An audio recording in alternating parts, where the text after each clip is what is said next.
আইবাসে কিভাবে আপনারা আপনাদের যে ইনক্রিমেন্ট বৃদ্ধি করবেন এবং এর সাথে সাথে বাসা ভাড়াও বৃদ্ধি করবেন সেটা আপনাদেরকে আমি এই ভিডিওর মাধ্যমে দেখাবো। অর্থাৎ 1 জুলাই 2026 তারিখে 5% ইনক্রিমেন্ট লেগেছে জাতীয় বেতন স্কেল 2015 অনুযায়ী।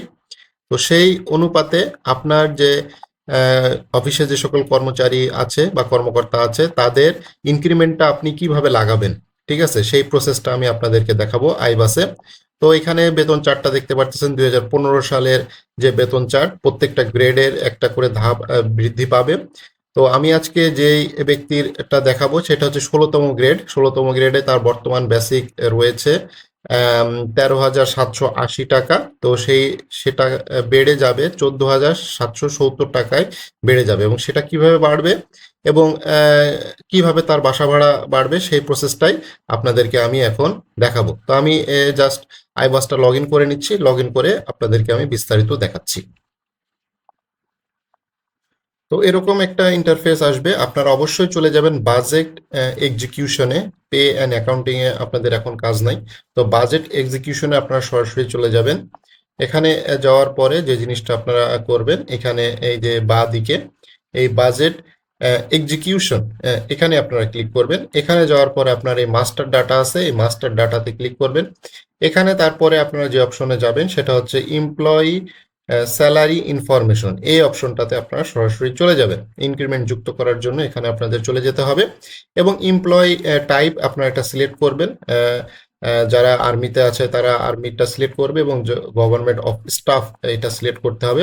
এবং এইখানে আপনাদের যেই ব্যক্তির ইনক্রিমেন্টটা আপনি বৃদ্ধি করবেন এবং তার যে বাসা ভাড়াটা আপনি বৃদ্ধি করবেন সেই পে ফিক্সেশনে, অর্থাৎ অনলাইন পে ফিক্সেশনের জন্য যে এনআইডি নাম্বার দেওয়া হয়েছে সেই এনআইডি নাম্বারটা এখানে দিবেন। এখানে অবশ্যই অনলাইন পে ফিক্সেশনের এনআইডি নাম্বারটা দিতে হবে। এখানে যদি আপনার নতুন এনআইডি থেকে থাকে এই ধরনের এনআইডি দিলে কাজ হবে না।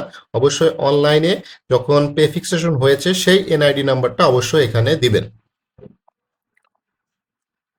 এনআইডি দেওয়ার পরে গো বাটনে ক্লিক করার পরে এরকম একটি ইন্টারফেস আপনাদের সামনে শো করবে। এখানে একটা জিনিস লক্ষ্য করুন, সেটা হচ্ছে বেসিক পে এমপ্লয়মেন্ট। আমি আগে বলেছি 13,780 টাকা।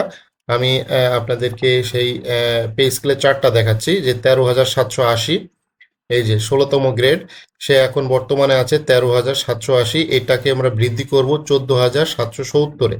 তো কিভাবে আমরা যাব, এখানে আমরা যাওয়ার জন্য যে সিস্টেমটা করব সেটা হচ্ছে জাস্ট এখানে যে এডিট বাটনটি আছে এই এডিট বাটনে আমরা একটা ক্লিক দিব। ক্লিক দিলেই দেখেন সাথে সাথে এটা অটো আপডেট হয়ে গিয়েছে, ঠিক আছে, কারণ 1 জুলাই 2026 তারিখে রাত 12টার পরই এই ইনক্রিমেন্টটা অটোমেটিক যুক্ত হয়েছে। জাস্ট আইবাসে আপডেট করে দিতে হবে, আইবাসে অটোমেটিক এটা হবে না। আইবাসে বেসিকটা আপডেট করতে হবে এবং বাসা ভাড়াটা আপডেট করতে হবে। তো এখানে জাস্ট আপনারা আপডেট বাটনে একটা ক্লিক দিবেন, দেখেন আপনার বেসিক পে আপডেট হয়ে গিয়েছে। আর কোনো কিছু আপডেট হবে না, শুধুমাত্র হাউস রেন্ট অ্যালাউন্স 6,201 টাকা রয়েছে, এটাকে জাস্ট এডিট দিবেন। দেখেন 6,511 টাকা 50 পয়সা। এটা কিভাবে হচ্ছে আপনারা এটা ইজিলি বের করতে পারবেন। সেটা হচ্ছে 14,770 ইন্টু, এটা হচ্ছে 45% বাসা ভাড়া, যেহেতু সে সিটি কর্পোরেশন এলাকা বহির্ভূত এবং বিভাগীয় শহর বাদে সে বসবাস করে জেলা শহরে সে থাকতেছে। তো সেইভাবে 6,511 টাকা 50 পয়সা, দেখেন 6,511 টাকা 50 পয়সা, এইটা জাস্ট আপডেট করে দিবেন।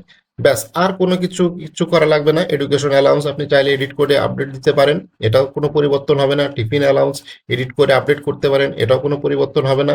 মেডিকেল অ্যালাউন্স এডিট করে আপডেট করতে পারেন, এটাও কোনো পরিবর্তন হবে না। পরিবর্তন হবে শুধুমাত্র বেসিকটা 14,770 এবং হাউস রেন্ট অ্যালাউন্স 6,511 টাকা, এই দুইটা জিনিসে আপডেট হবে।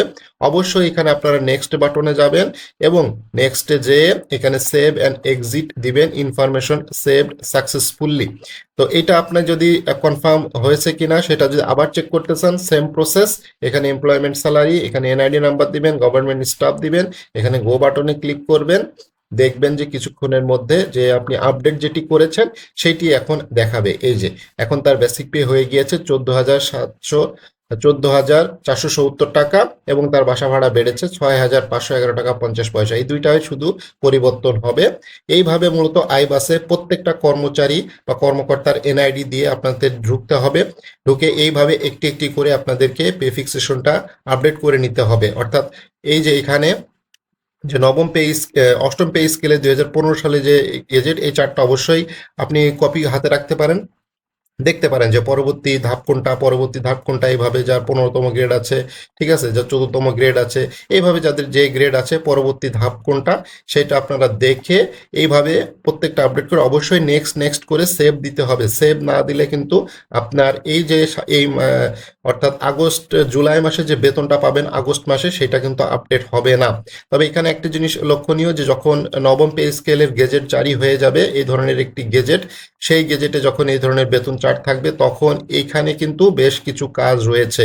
বেসিক পে চেঞ্জ হবে, হাউস রেন্ট চেঞ্জ হবে, ঠিক আছে, যেহেতু এটাই চেঞ্জ হবে, অন্য কিছু আর তো এই সরকার এখন তো দিচ্ছে না ভাতাটা, শুধু বেসিকটা দিবে।